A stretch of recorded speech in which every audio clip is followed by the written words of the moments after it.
Hi friends, ఈరోజు మనం అన్నపూర్ణంపేట railway gate దగ్గర బఠానీ తినడానికి వచ్చాము. ఇక్కడ బఠానీ చాలా బాగుంటుంది. సో ఇప్పటివరకు మీరు కానీ ట్రై చేయకపోయి ఉంటే ఇటువైపు వెళ్తున్నప్పుడు మాత్రం డెఫినెట్గా ట్రై చేయండి. అండ్ ఐ గ్యారంటీ యూ మీరు ఒక ప్లేట్తో అయితే ఆగలేరు. ఈ తాత దగ్గర బఠానీయే కాకుండా నేటివ్ స్నాక్స్ కూడా ఉంటాయి. మీరు కానీ ఏదైనా పర్చేస్ చేసి నచ్చినట్టయితే కామెంట్స్లో ట్రై చేయండి. ఇప్పుడు తాత మన కోసం బఠానీ చేస్తున్నారు. చూసినట్టయితే పెద్ద పెద్ద ఇంగ్రీడియంట్స్ ఏం లేవు. జస్ట్ బఠానీలో మనం నార్మల్గా వాడే salt, chilli powder, garam masala, onions, lemon juice, కొంచెం కొత్తిమీర అండ్ కార్న్ఫ్లేక్స్ వేసి సర్వ్ చేస్తారు. నేను మీకు ముందే చెప్పినట్టు మీరు ఒక ప్లేట్తో అయితే ఆగలేరు. అందుకోసం మీ తాత మనకి 5 రూపీస్ నుంచి ఇస్తారు. 5 రూపీస్ నుంచి 20 రూపీస్ వరకు మీకు కావాల్సిన క్వాంటిటీతో సర్వ్ చేస్తారు.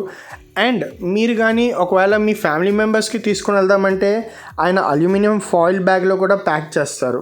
ఇంకో విషయం ఏంటంటే ఈ తాత ఓన్లీ డిస్పో ప్లేట్స్ అండ్ స్పూన్స్ వాడతారు. సో ఈ సైజ్ షాప్కి ఇంత లెవెల్ మెయింటెనెన్స్ అయితే is very good. So please do support him. And మీకు కానీ ఈ వీడియో నచ్చినట్టయితే like, share and subscribe to my channel. And నేను ఇచ్చే రేటింగ్ 8.5 out of 10.